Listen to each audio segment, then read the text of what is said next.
Good afternoon. My name is Barak Hussein. I'm the International Student Counselor at the Health and Counseling Services at Carleton University. Welcome to the workshop on managing stress or stress management. And we're going to be taking a look at mindfulness meditation as well. We have been doing these workshops consistently virtually on the Carleton Wellness Facebook page as a source for students and anybody who happens to come to this page and watch these resources, these programs, as a resource for you during the pandemic and beyond. Hopefully it'll be shorter, so that way we don't have to do virtual programs any much longer. We usually do these programs on campus and in partnership with the dining services with their amazing contribution of a nice healthy lunch that we have along with this workshop. So for those of you who are joining, welcome. I'm just going to wait a little bit for people to join us.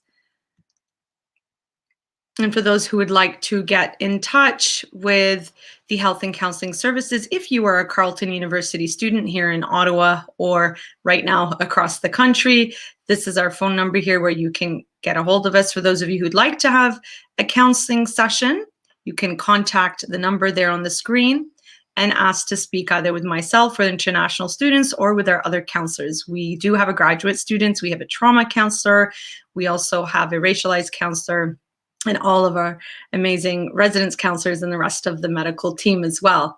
So I think we have a few more people joining us here. Just wait till we have a little bit more. That way we can have an interactive session today on the topic of managing stress. So we'll be taking a look at what stress is all about and how to manage it in a healthier way. So let's get started. This is what this time of year looks like or feels like for most students, right? Just feeling very frazzled with a lot of assignments and midterms and responsibilities. And of course, with the pandemic, that's increased the stress for a lot of students. And so we recognize this, we validate it, and we also want to take a look at how to manage it in a healthier manner. I'm just going to double check for those who are watching online that the sound is clear. For those of you who are watching, can you give me a heads up or a thumbs up rather if everything is clear?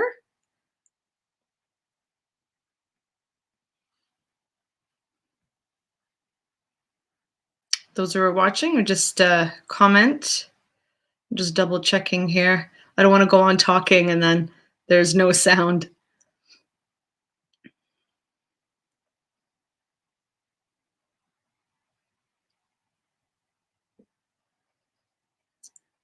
Just waiting for comments for those who are watching. If you can just let us know if you can hear it. Okay, so the sound is clear. So I'm gonna continue here.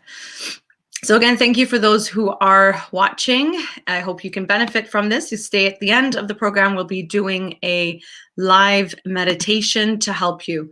Thank you for those who responded. All right, so let's get started. So we're going to take a look at what stress is. We'll take a look at the factors that influence stress, that impact us, and also we'll take a look at the step-by-step in terms of how to manage this stress. So essentially what stress is, it's the body's physical response to a perceived demand or threat. And what happens is we go into that fight or flight response, right? And there's a release of stress hormones, cortisol in our body and adrenaline. And what happens that these hormones, they have a physiological effect on our body, right? So what happens is the heart rate increases, our breath also starts increasing, right? Deep, it could be deep breaths or it could be shallow breaths, right? The muscle tension also increases. There's an increase of blood pressure. There's also an increase of insulin to liberate energy and increasing blood flow to the brain, lungs, heart, and muscles. Hence, we call it the fight or flight response. So we jump to it, right? Now, adrenaline and cortisol, so they have a positive effect in activating us, they also decrease the blood flow to the digestive tract and the kidneys and skin, which is why you don't feel hungry in the moment of extreme stress, right? So it helps us momentarily, but the chronic release of those stress hormones impacts immunity over time, right? It decreases it, which then leaves the body more vulnerable to infection. So we know then this is how stress can lower the immunity, and that's why you tend to get more sick over time. I'm having an allergic reaction to my cat's dander and his hair. I'm not sick. So let's take a look here. Take a look here now in terms of the long-term exposure to stress and what happens here. So the release of those stress hormones over time, what they can do is that they can have a variety of, let's say, more permanent type of impacts on the body, right? And so this could include, because they're linked to these illnesses, they could include heart disease, hypertension, gastrointestinal problems. I hear this a lot from people who experience stress. They've got issues with their stomach, right? Respiratory problems, diabetes, back problems, headaches, so a lot of pain and muscle tension in the body. It could lead to a variety of other mental health problems as well, right? Of course, we know it could impact self-harm and suicidality, could increase alcohol or substance use, tobacco use. It could trigger violence and aggressive behaviors, insomnia, sexual problems, accidents. So there's a variety of long-term issues that can happen immediate as well to the long-term exposure of these stress hormones. So we really want to learn how we respond to stress so that we can manage it. Also, in terms of understanding signs of stress, a lot of the signs that our bodies tend to show us, they go unnoticed, right? They can also be signs of physical illnesses. So it's really important to be aware and not ignore and deny when we do have a lot of these symptoms. So for example, chest pain can also be a sign of stress and anxiety, but it can also be more serious heart problems. So it's really, really important to recognize that and be aware of that and be proactive in doing something about it. So it's really important also to understand what are these sources of stress, right? So taking a look at our physical environment, we see that the bright lights, noise, heat, cold traffic, especially those of us in Ottawa with the -30 weathers at times, that can be quite stressful in the middle of winter, especially during the pandemic where we're stuck or potentially in lockdown, right? So here we see also social relationships, right? Our social environment, our connections, our relations can also be a huge impact to our stress, right? Rudeness or aggression of others, toxicity, conflicts with friends, family, or neighbors, not spending time with important people, lack of social support, loneliness. All of these are huge sources of stressors as well. Financial situations as well, taxes, bills, unplanned expenses, making ends meet, right? This is ongoing, never ending for students at times, but also we have to be realistic in the times of the pandemic, how this has also truly, truly impacted.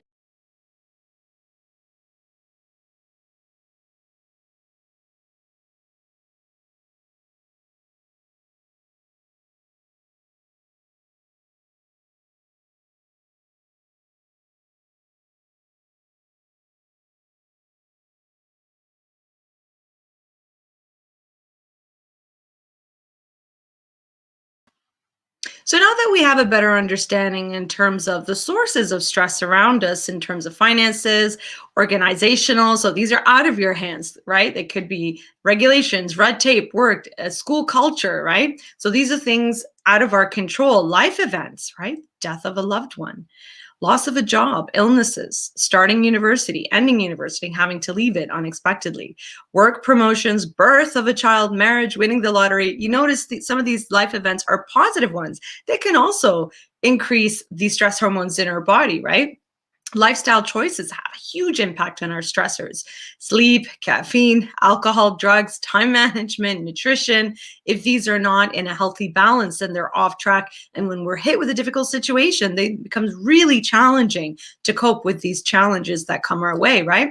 And of course, physiological impacts such as poor health, physical illnesses, pregnancy, injuries. So these also have a huge impact on us when it comes to sources of stress. So now let's take a look at the signs and symptoms of stress. This is really valuable to understand how your body responds to stress so you know how to reverse the impact of that stress. So let's take a look. There's a variety of physical signs, right? We mentioned earlier increased heart rate, tension in the body, dry mouth, high blood pressure, chest pains, headaches, stomach cramps, sweating, nausea. The list can go on. Fatigue, weight gain, weight loss, right? I'm the type of person, I will lose my appetite, so I will lose weight when I'm stressed. A lot of people tend to be the opposite in terms of gaining weight because they stress eat. They'll eat whatever's there or crave sugars and carbs, right? There's also behavioral signs. So it could be an increase of use of substances, aggression, the language, right? Changing of eating habits, sleeping habits, nervousness, behavior, fidgeting. So there's a lot of these as well. There's also mental signs, right? So difficulty focusing and concentrating, especially as a student, decreased memory and decisiveness, our minds going blank, racing thoughts, confusion. There could be a lost sense of humor, inattentiveness. So all of these could be part of the mental signs that some of us could experience. Then we have emotional signs, which could be seen in the form of anxiety, anger, irritability, impatience, short temper, frustration. So all of these could have a huge impact in terms of our brain and our body sending us notifications, just like we would get on the phone or on an email and our computers. Our brain is sending us notifications to be aware of what's happening. So we need to listen to them. So I'm going to give a few minutes for those who are watching to go through this list and tick off all of the things that happen to you when you are stressed, to think about that, and then we'll come back to it a bit later. So let's look further in terms of demand, how demand can be a source of stress, right? So for demand to be evaluated as stress-inducing, the person's perception changes of that. So the perception is that resources that you have are significantly less than the need, right? So what are resources? Could be time, money, energy, intelligence, patience, support from others, right? So the perception is that the resources are lacking. When they're lacking, then perhaps you experience stress, even though you could be prepared for an exam. Perhaps you feel that you didn't have enough time to study, or perhaps you didn't have enough energy to study, or you're going into the exam, right? Or you just weren't able to comprehend the content enough to go into it, even though you are technically prepared. So that lack right there, the lack of awareness that you don't have enough resources, can trigger that stress response. Let's go a little bit further in terms of looking at the ways that we think that can also contribute to that source of stress, right? Negative talk, negative self-talk, right? Negative thinking, discounting and ignoring the positive while maximizing the negatives around us. That's a huge stressor when you get yourself into that like negative loop of thinking. It can also lead to overgeneralizing, right? Using statements, never, always, right? When that's not the case. Pessimism, overanalyzing things, right?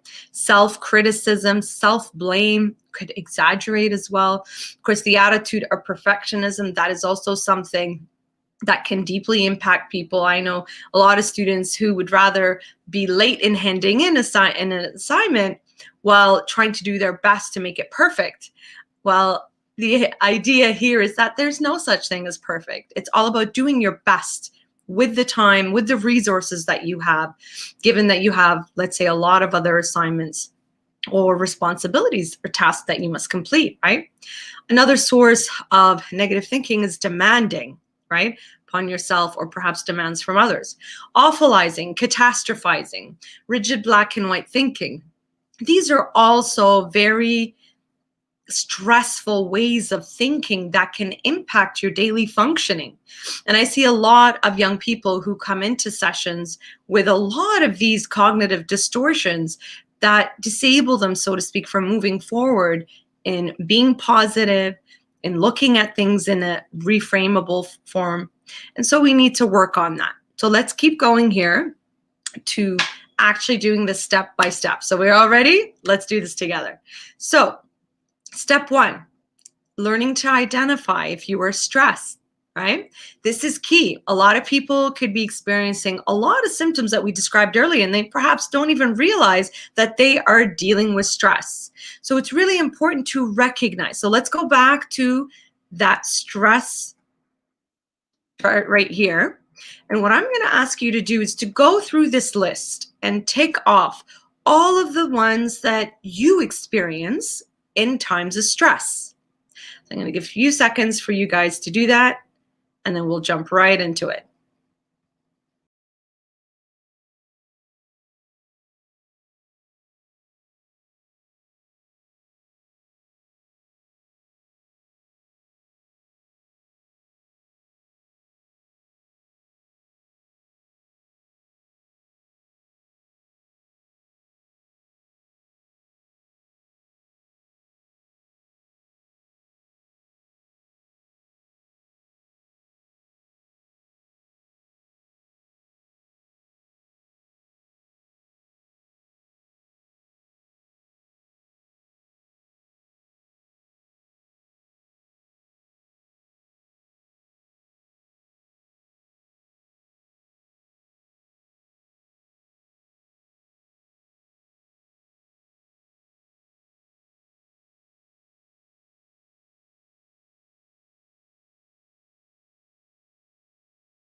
All right, so now that you are given a few minutes to go through all of these in terms of looking, what are the things that happen to you the most? So anybody who's watching, would you like to share? While you're thinking about doing that, I'm going to share a few of mine. So what we want to do here is pick the top 5, okay? Go through this list that you've ticked off and pick the top 5 that you notice happen to you when you are stressed. Like I mentioned earlier, I noticed that, excuse me, I get a lot of anxiety. And so I'll feel agitated, right? Some of my physical signs include loss of weight because I behaviorally change my appetite, and instinctively it just changes. There's a loss of appetite that happens there. So in terms of mental sign, I find concentrating becomes really challenging, and memory as well. So and sleep is really impacted. And emotional signs, I become very irritable, impatient, pretty much all of those there. So it's really important to recognize when you are feeling stressed this way, when you have a variety of the top 5, like think of 5 things that happen to you. So once you have that list of 5 signs and symptoms, then we can go back here and say, this is what's called our stress print. So just like you have your own individual fingerprint, you have your own stress print, which indicates to you what happens to you when you become stressed. That's unique to you, right? And once you have an awareness of that, then it's all about being proactive. When you start feeling the tension in your body because of the stress hormones, you're finding that you're losing weight on all of a sudden, you can't focus or concentrate perhaps. This is the body telling you, hey, you're dealing with stress. You really need to manage that. Otherwise, you could potentially have a panic attack. Otherwise, you could not be able to write an exam because you go blank, et cetera, et cetera. So it's important. Be aware of the signals or the notifications that your body sends you so that you can be proactive. So that's step 1, identifying. This helps you to identify if you're stressed. Step 2, identifying what the stressors are. You want to look for the cause, right? And so you want to look at changes that have occurred in your life. So you want to go back perhaps in that last 2 weeks, right? Noticing that perhaps your sleep was impacted. So you can narrow it down to the symptoms when they started. So perhaps 2 weeks ago, your sleep is off. So it's important to look what happened around then, right? Or perhaps you can ask close family and friends, hey, did you notice anything the last while, or, having that reflection with them, ask them for their opinion if you can't seem to figure out exactly where your stressor is coming from. So that's 2. Step 1 was identifying if you are stressed. 2, what the stressors are. And 3, identifying the reason for the stress. So this is a little bit more challenging because it may require a little bit of introspection. So a good question to ask yourself is, how is this event or situation threatening or demanding for me? Usually, when we look at the answer, we see that this event or situation may be in conflict with your beliefs or your values. And if that happens, then we need to go deep and look at what is this conflict, right? So for example, honesty and being lied to, that is something that is really, really important to you, right? That disparity, that is the root of that stress. So that's how you can narrow things down. So rather than funneling things out and catastrophizing them, what we want to do is take them and funnel it down to look at what is this root. In this case, all of us honestly don't like to be lied to, right? Because we value honesty, and it's part of our values and beliefs. So you catch somebody lying to you or hiding the truth from you, that disparity is that conflict. And it's really interesting when you explore that further, you'll probably find that source of the reason of that stress rather than just constantly feeling stress. So understanding. So once you know and identify what the stressors are, so step 1 was identify if you're stressed. Step 2, identifying what the stressors are. 3, it's the reason. And 4, selecting a strategy and applying it. So there are 3 levels to it. Let's go through it. So level 1, if you can do something about the stress, do it. For those of you who are watching, you can pop me an email after or message me through social media, and I'd be more than happy to share with you here the 50 proven stress reducers. I'm going to attempt to open it up here, and I will share it on the screen. And let's take a look at this list in a little bit more detail.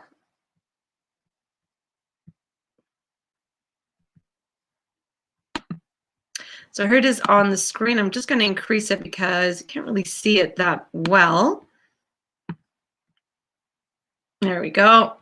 Okay, so let's look at this list here. I'm going to zoom it up so you can see it clearly. So this list here is a short list of ideas. You don't have to do everything. However, just some small tips. For example, number 2, get out of bed 15 minutes earlier to avoid the morning rush. This is fabulous to do, right? Excuse me. Preparing the morning the evening before. This is honestly standard in my household. And this is something that I teach students when we come in. When you prepare things ahead of time, it just helps you deal with that morning rush a lot more better, right? Unless you're a great morning person, then that's fine, right? But a lot of students tend to stay up late, and waking up early is a challenge. Duplicating a car key or a house key, right? Add an ounce of love of everything that you do, eating healthy foods, right? So these are just great ideas. Organizing your home, saying no, thank you to projects that you don't have time or energy for, perhaps. Always carrying reading material to enjoy while waiting. That's great, right? Reminding yourself, for Canadians, that Wayne Gretzky didn't score every time he shot the puck. So it's a great reminder. Do nothing which leads you to tell a lie, because that causes stress. Breathe as if you were trying to inflate an imaginary balloon in your stomach for instant relaxation. And we'll do that later on. Turn needs into preferences. So this is reframing mentality. So our body's basic needs are food, water, and keeping warm. Everything else is a preference and a luxury, really, if you think about it. So don't put up with things that don't work right. Get things fixed or replace them. So I've read a few here, and I highly recommend that those of you who are interested, pop me an email. I'll be more than happy to send you this. It is on our Carleton Health website of uploads in our A to Z library. So it's a great resource to use. And let's get back to our presentation here.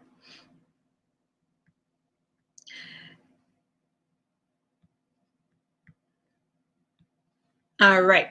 So like I said, this is level 1. If there's something you can do about it right away, here's some great ideas that you can do that. So level 2 takes a look at managing the signs and symptoms of that chart that we took a look at earlier, of all of those strategies, or rather symptoms, that our body is notifying us with, right? So here we'll take a look at breathing. And I'm going to be doing all of these at the end of the session. So I'm just going to go through them quickly right now.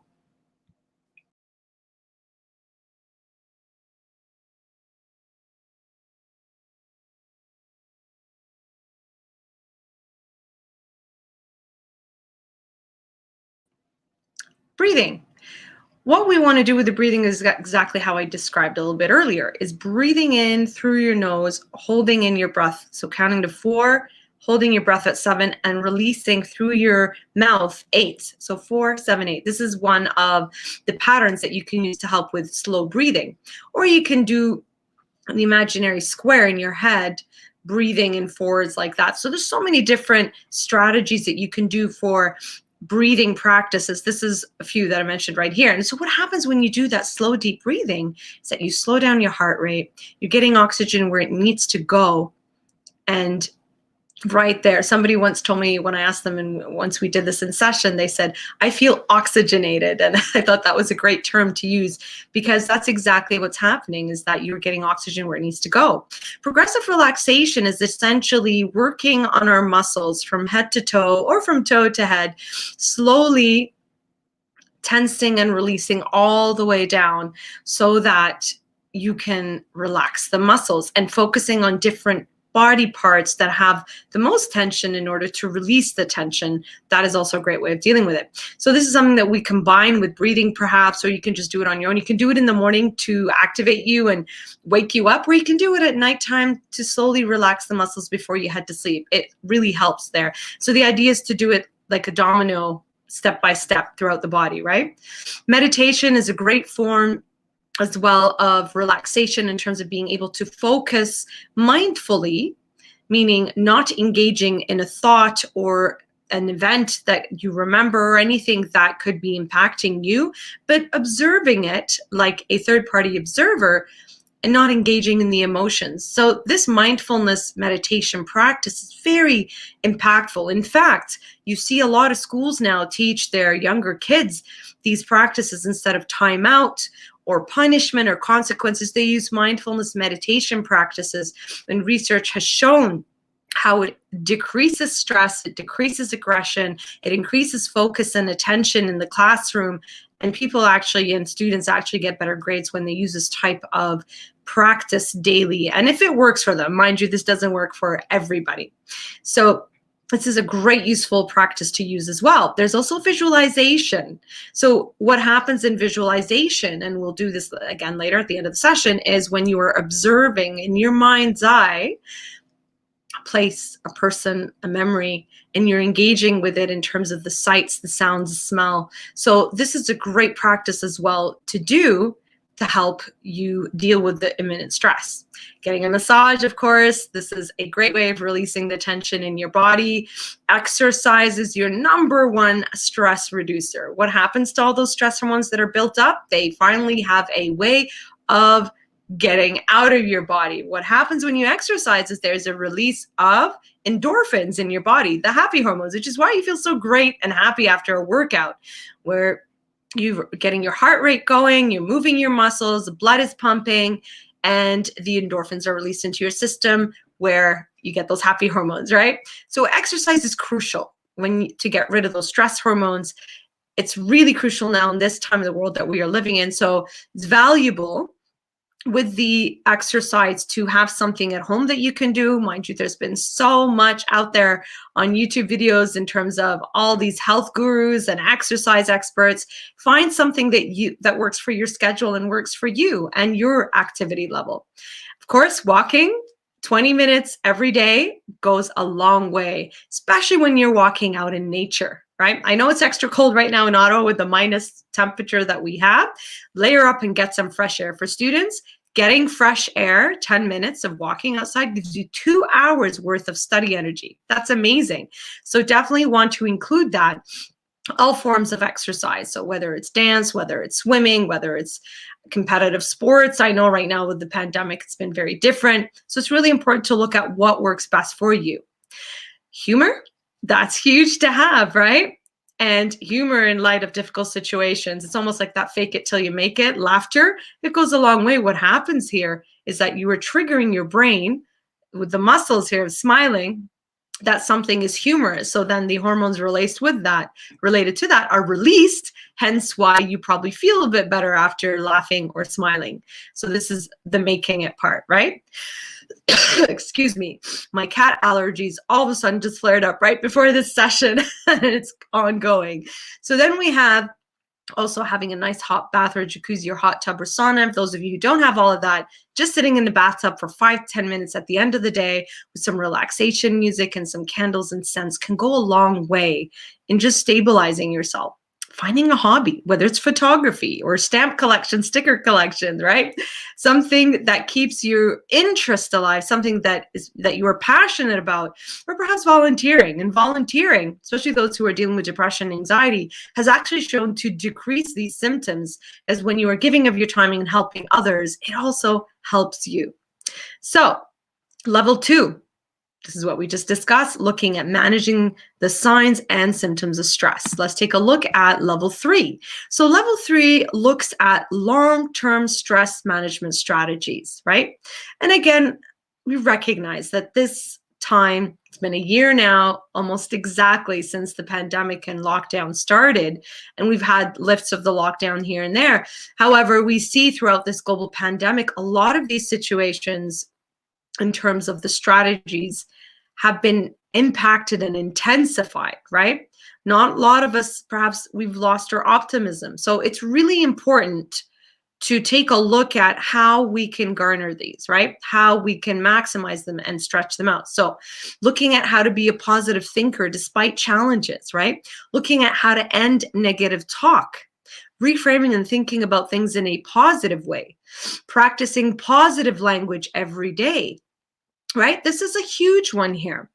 Practicing positive language in the face of difficulties can really help you defeat those negative thoughts that we mentioned earlier, right? So instead of saying, I never, I can't, right?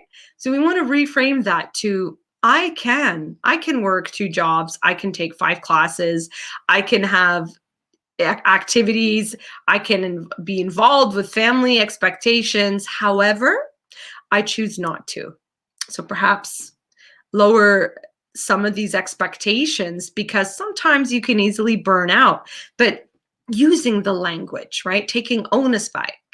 I can do all these in perhaps normal circumstances. However, because I'm highly stressed right now, I choose not to. So I can, but I choose not to, is learning how to use positive language every day rather than saying I can't, right? So changing that, you can, but you have the choice not to, and you can figure out, and perhaps with a counselor, family, and friends, you can look at how you can change certain circumstances so you can actually do all of that. Avoiding being influenced by others, especially through social media these days, because that seems to be the medium that we are most exposed to, especially during the pandemic, right? So it's really valuable and important to understand not to compare yourself to others, right?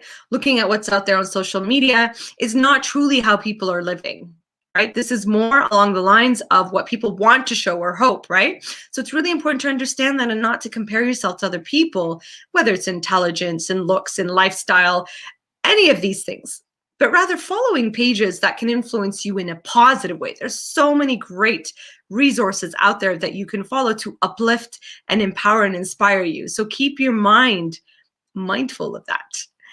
Disputing irrational beliefs. This is a great tool and strategy to combat a situation when you are finding yourself just being bombarded with all of these irrational beliefs. So, oh my goodness, I didn't do well on an exam. I didn't do well on an assignment. I'm going to fail the course. I'm going to be kicked out of the program. This type of irrational type of thought pattern can really put you backwards, because then you are intensifying the stress response then you cannot focus and think clearly. And so what we want to do is work on it perhaps this way, is how to dispute irrational beliefs is working on seeing problems as opportunities. So breaking things down. So you didn't do well on an assignment or a test. So doesn't mean you're going to fail perhaps the course. So what we want to do is problem solve, perhaps talk to the professor or your supervisor, looking at what can we do to get support in terms of perhaps redoing the assignment, dropping it and taking the higher grade. There's always solutions, right, to these temporary situations. You're not going to fail the course. You're not going to be kicked out of the program. You will, though, and create the self-prophecy if you allow the stress to overtake you. Therefore, you won't be able to focus clearly on the next part of moving forward. So we always want to validate, of course, that, hey, yeah, that's not a good grade. That's not up to my potential and standard. Absolutely. But it doesn't mean that just because you're A here, you're going to land on Z right away. No, there's B, C, Ds, and so on and so forth. So we want to be able to problem solve, break down after validating and acknowledging that, yes, this is a difficult situation. However, I do acknowledge that I can move forward with this. It's not the end all and be all. I can break down. I can be upset. Absolutely. But I also find strategies to cope and deal with the situation. Reach out to your profs, to your TA. Look at what you can do to perhaps improve the mark in terms of redoing it, dropping it, taking the best of it. And even if you don't do well in that course, that's not going to get you kicked out in terms of the irrational beliefs of the entire program. Absolutely not. Because it's not reflective of your ability, and you will have other opportunities to reflect your ability. So this is how we can, this is just a small example of disputing irrational beliefs, seeing problems as opportunities. This is one of my favorites, hence it is highlighted here. So a challenge or problem comes your way, you can let it smack you like that, or as it comes your way, you reframe it to an opportunity. So remember this hand movement. A problem that's coming your way, reframe it to an opportunity. So if we can learn to do that, this is a very powerful strategy, reframing. We can take a look at a problem as a problem, or we can say it's an opportunity. I'll give you an example. So I just recently got a new lease on a car, and there was going to be a huge fee to be paid because I'm bringing in the car sooner. And I said, well, I've been looking forward to getting this car now. I'm not going to wait a few more months for this. So here's how my brother and I reframed the situation, where there had to be, and it was unexpected that I had to pay, and that was not part of the plan. So we looked at the older car, and there was a little bit of scratches at the front. And it was understood that if I were to keep this car for a few more months and then return it to the dealership, that I would have to pay a lot more to get that covered. So in the end, we both agreed that I would pay a certain amount and return the old car and get the new lease. And I'm fine with that, because the way my brother and I reframed it, because didn't want to pay anything, it felt like you're putting a lot more. The idea was, well, you pay this amount right now, which is far less than what you would have to pay later once you return the car at the end of the lease for the damage. Once I reframed that, it was a lot more easier to swallow, as opposed to saying, oh my goodness, I have to pay this much up front. Once we reframed that, the intensity of the stress came down, and I was able to live with it, and it was fine, and I didn't think about it anymore. So that's the same thing. When you have a problem that comes your way, see it as an opportunity. This, in fact, was to my benefit. I couldn't see it at first. I was very stressed and upset, but after calming down and reducing the stress response, we were able to think through it clearly, and actually it was an amazing opportunity. So same thing when you have challenges your way. At first, you're going to respond, perhaps in shock and anger and frustration. The stress hormones are just going to be flaring up, the tension, all the physical stress responses. That's not going to do you good. As soon as you recognize that, you work on the strategies of lowering your stress, right? And then reframing it. Perhaps there's opportunity in this difficulty. And this is a great way in terms of looking at spirituality, the way that your worldview can help you in dealing with these challenges. So looking at relabeling emotions as well, we right away say, I am very angry, when in fact you were perhaps irritated or upset. So it's important to label emotions correctly so you know how to respond to them as well, and reducing the stress response. Building skills. right? So building skills could be around communication with people, interpersonal, could be time management skills, negotiation skills, problem solving, which is vital in reducing stress, communication, like we said, and talking things out with somebody. If you find that these are not working for you one-on-one, perhaps talking to a therapist will help you manage them better. So I'm just cognizant of the time. I'm going to speed up a little bit. So step 5. So step 1 was, again, step 1 was about looking at it. If you are stressed, what is stressing you? What is the root cause, the reason? Step 4, applying strategies, 3 levels. Level 1 is something you can do about it right away. Level 2, managing the signs and symptoms. And level 3, the longer term strategies. And step 5, evaluating yourself. So in about 2 weeks or 21 days, right, you want to try these strategies because it takes around 21 days to develop good or bad habits that can turn into routine, right? So if you test these out, and after this time frame, you ask yourself these questions: am I still stressed? No. Then you can give yourself a pat on the back. It's working for you, and you just keep going and keep getting better at these strategies and sharing them with others, perhaps. And then you ask yourself the other question, the same question: am I stressed? You answer yes. Then what we want to do is to go through these strategies again, try to accurately identify what your stressors are, but also trial and error, because what works for me may not work for you, and vice versa, right? Perhaps looking at what other people do to see what works for them is also helpful, right? It could work as well. So after you're doing all of this, how do we stress proof yourself? So stress proofing ourselves, it takes a look at nutrition, being physically active, and getting proper sleep, right? These are the 3 basics, and I'll get into the others after. So it's crucial that we have good, healthy eating habits, especially it has a huge impact on our immunity and our stress and getting sick and so on and so forth. So eating whole, healthy, grain type of foods, whole fruits and vegetables, not processed meats. If you're a vegetarian, making sure you have enough protein, et cetera, et cetera.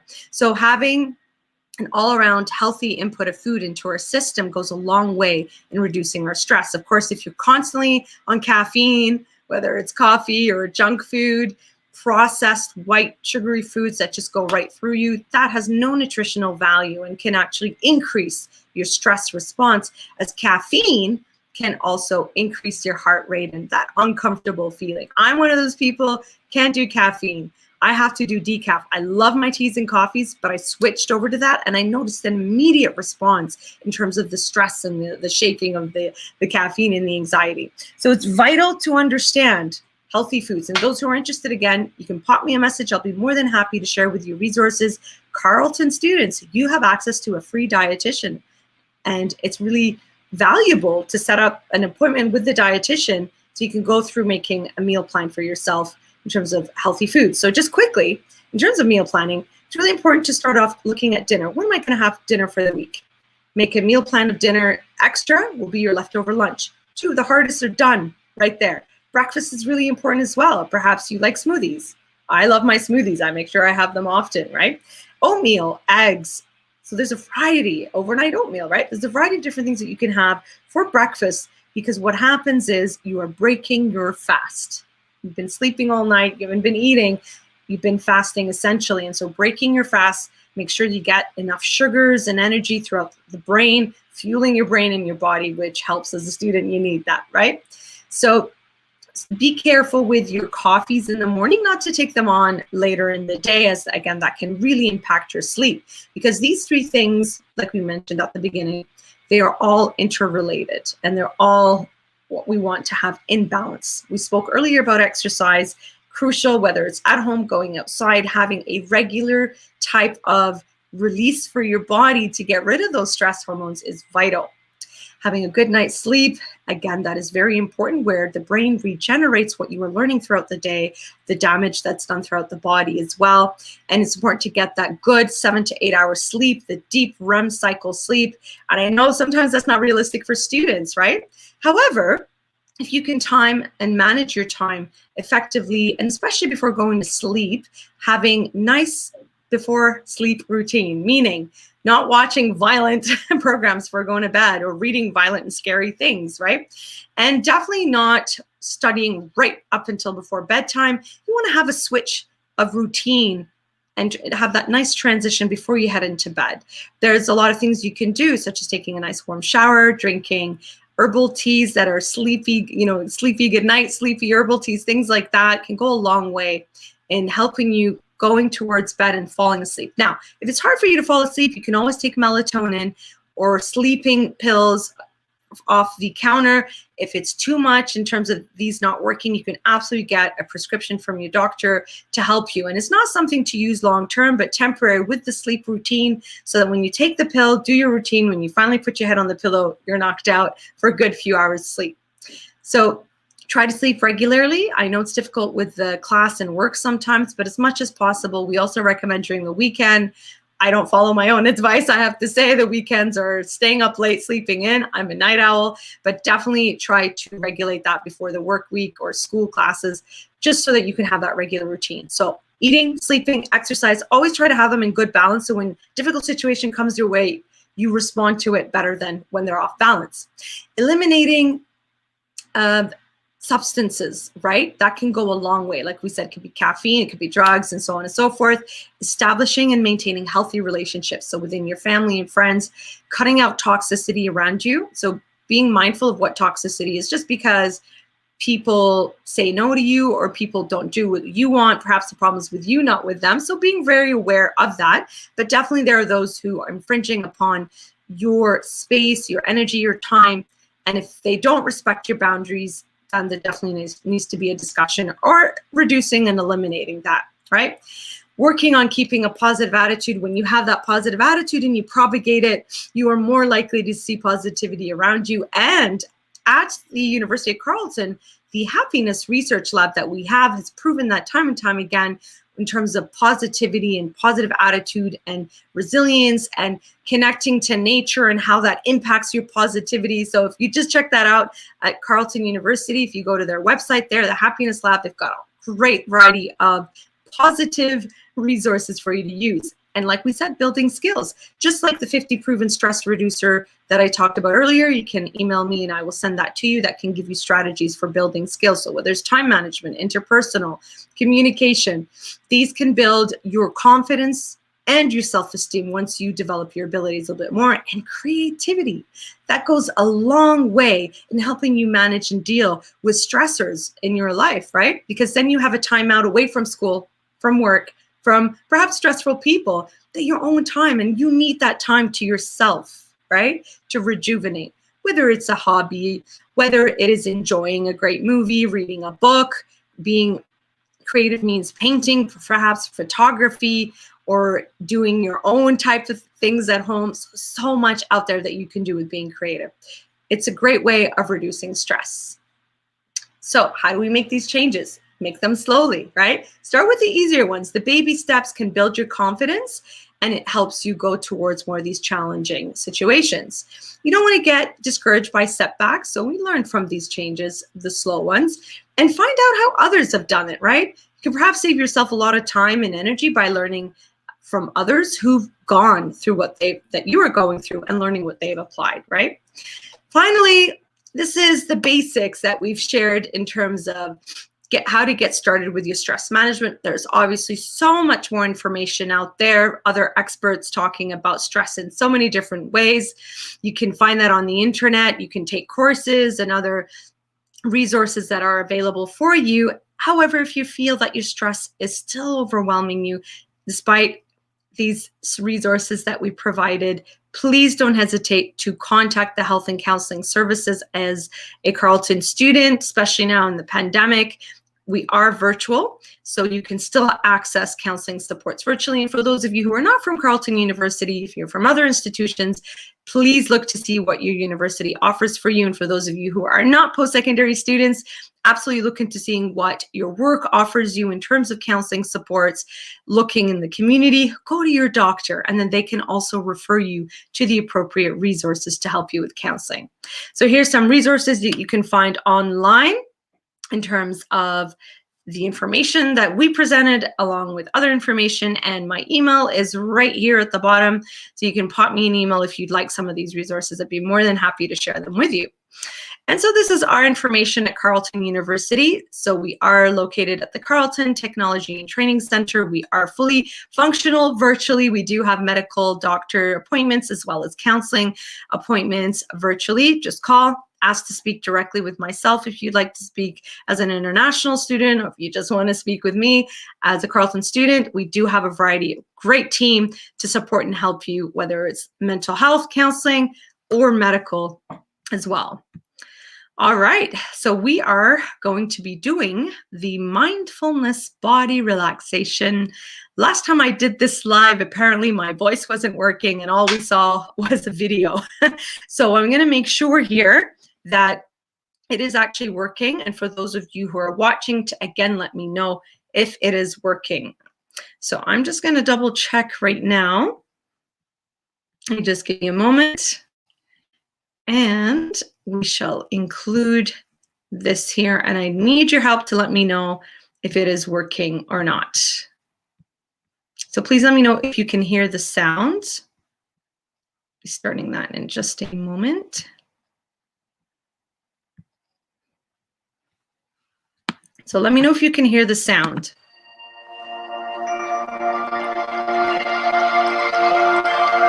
I'm going to double check as well.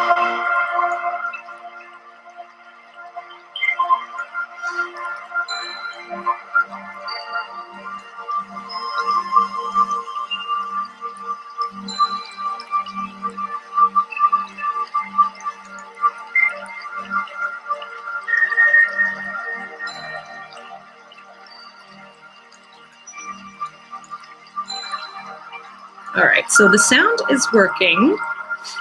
I'm going to remove myself and hopefully the sound, my voice is still working. So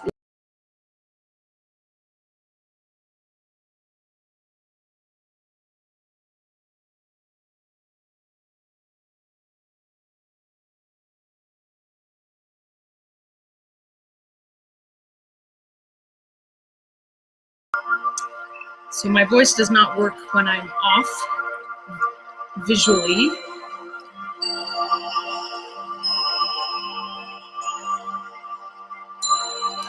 So I will stay on the screen.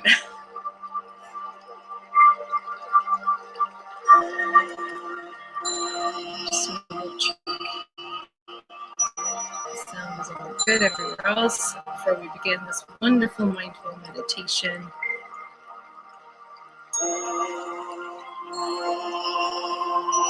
All right, so for those of you who are watching, what I'm going to ask you to do now is to get yourself into position of relaxing yourself into a comfortable position.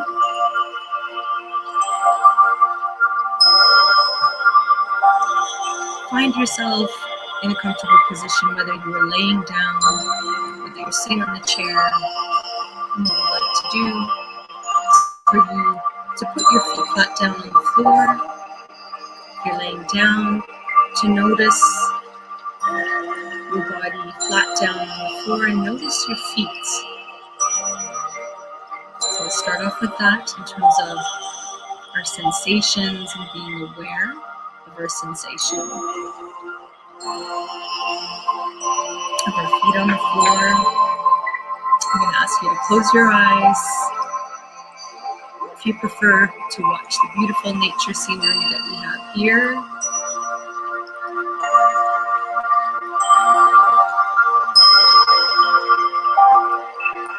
Or if you find yourself looking off somewhere else where you can just focus softly, let yourself focus on anything that captures your attention and just let your eyes soften and focus on that item, that thing that's seen in front of you. Or if your eyes are closed, then just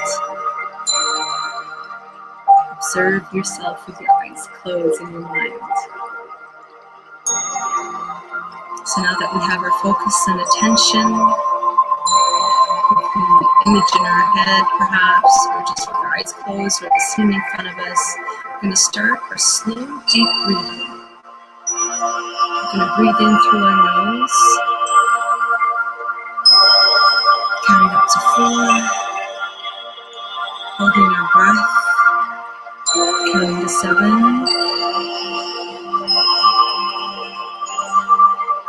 And then releasing out through our mouth. Very slowly counting up to 8. Deflating our lungs just like they were balloons like we described earlier. Breathe in again through your nose, expanding your lungs like balloons.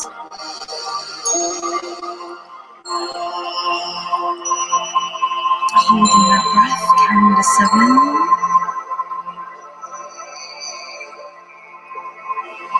And releasing.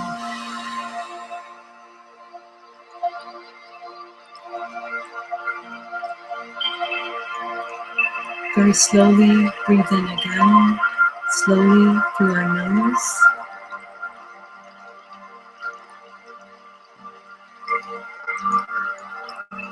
Slow, deep breath, filling in our lungs. Expanding our lungs.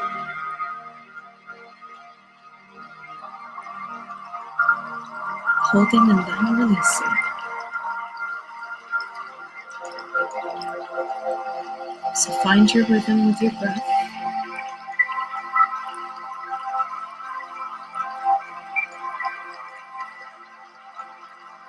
Finding the rhythm that works with the breathing in and out.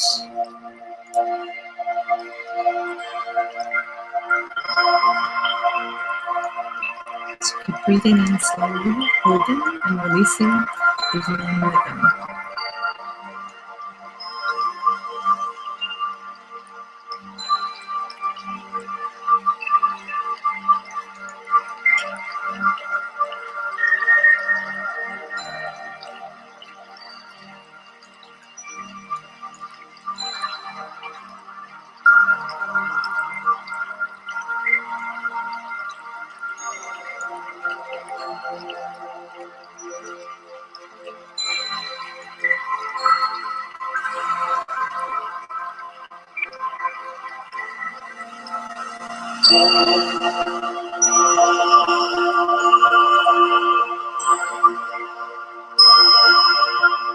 So now that you've found your rhythm of breathing, we're going to begin with the body relaxation. We're going to start at our feet, the bottom, whether you're laying down or sitting down. We're going to tense the muscles in our feet, our toes, wiggle them, tensing and releasing all the way up to our ankles. Tense and release. Perhaps moving your ankles around if there's tension around the area. And as you continue on, all the way up to your ankles, to your calf, around your knees, tense and release the muscles. Tense and release.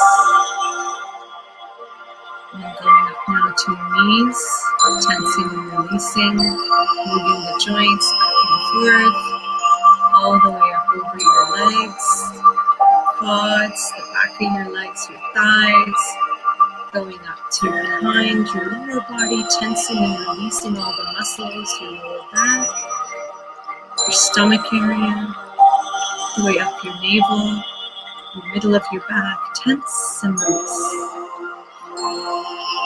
Any part of the body that you're feeling extra tension, spend a little bit of the time tensing and releasing in that area so that it feels nice and relaxed.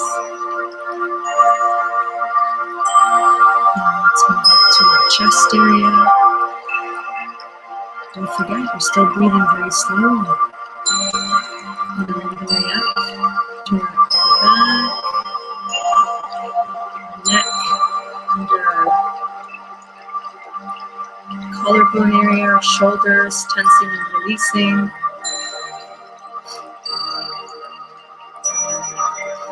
All the way up now, tensing and releasing. And then our biceps, our triceps, our elbows, our forearms, all the way to our hands, our wrists, tensing and releasing, and then our fingers. Just flaring our fingers. Slowly bring them in, just like we are fanning them. Tense and release. All the way back up to your arms, your shoulders, your neck. Tense and release. And then we're going to go to our jaw, face, tensing and releasing the different muscles in our faces, perhaps our ears, the back of our head, all the way going up, tense and release, especially around our eye areas, so tensing and releasing, foreheads. That's okay, we don't look funny. We don't care what others think here. All we're focusing on is our self-care here, tensing and releasing, all the way up to the top of our heads. Just allowing yourself to notice any other parts of your body that might have a little bit more tension, to go there. Just tense and release.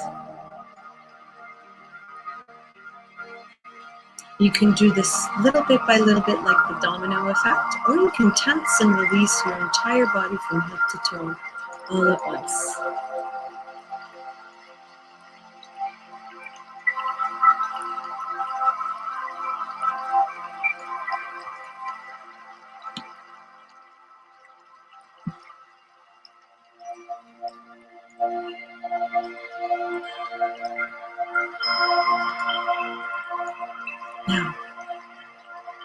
Now that we've tensed and released our body this way, let's now go into our mind.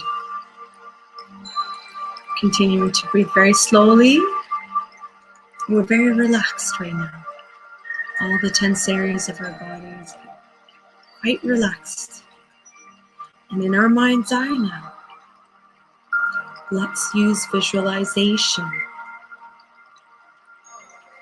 Where we're going to envision a place, a person, a memory, past, present, or future, that brings us calmness, that brings us serenity, that brings us joy,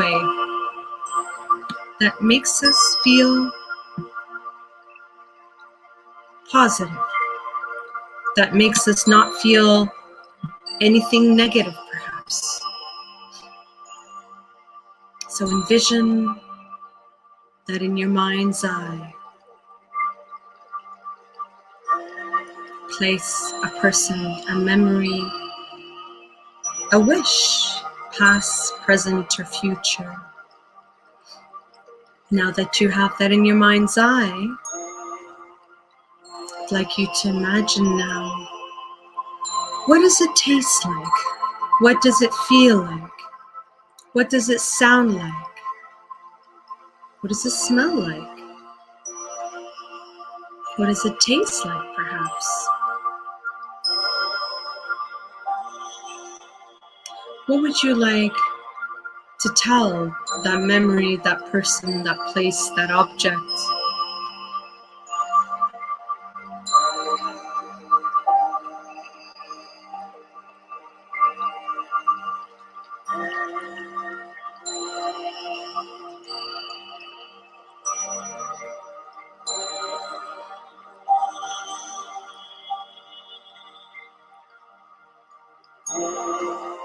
Now, notice how you feel. And we hope for eliciting positive emotions here, positive thoughts.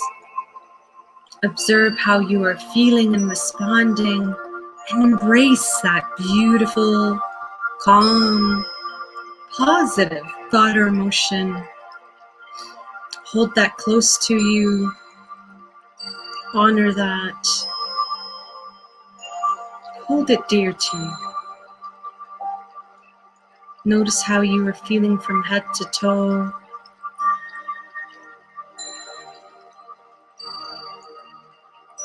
Observe mindfully how you are feeling.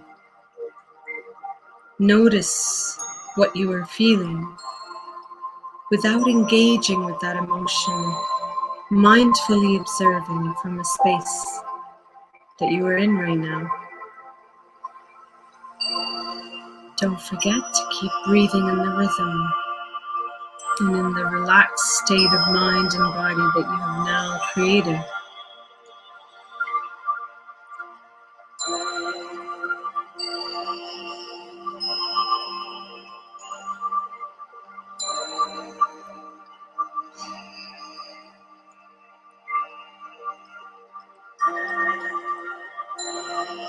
And notice and be aware right now in the present of your thoughts, your emotions, your feelings, physically how you are feeling.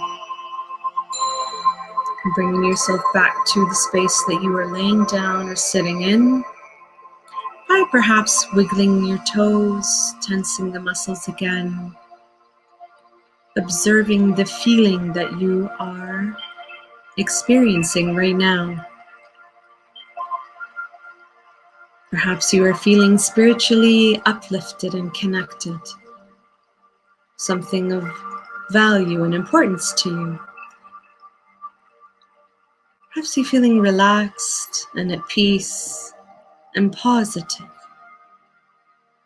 Embrace it now. Hold it. Be aware. And when you are ready, slowly come back into the full senses of your body by tensing and being aware of your surroundings, the sound of my voice, the image in front of you, in your mind, or the nature in front of you. And slowly awaken to the awareness around you. And notice and observe how you are feeling right now in this moment. And being aware that you can create this space for yourself anytime, any place, no matter where you are, by being consciously aware and mindfully aware of the tension in your body, sending love and energy and releasing the tension in these different parts of your body, breathing, taking your mind, visualizing that place, space with the people, the item, object, or memory that makes you feel calm and at peace and positive. For those of you who engaged in this, if you'd like to share how that felt, I'm feeling very relaxed right now. Just going to lower the sound in the background here. I'm feeling very relaxed myself. After a busy few days of back-to-back work. How about you, for those who have engaged? How did you find this exercise?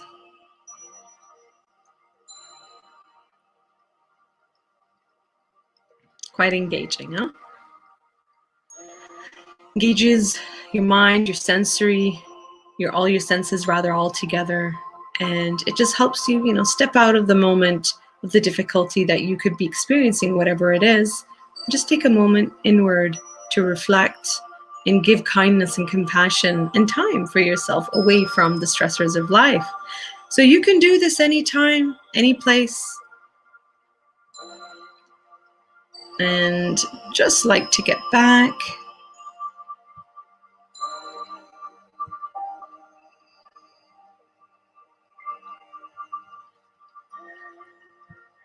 I'll leave this here. So for those of you who've benefited from this and would like to share this to others, you've got the link here where you're watching. You can easily share that with anybody else. For those of you who have any comments or questions or would like to access some of the resources that I presented in this workshop, just pop me an email or a message. I'll be more than happy to share that with you. And do not forget, for those of you who are Carleton students, you've got the information at the screen there. You can access the information or the resources in our clinic.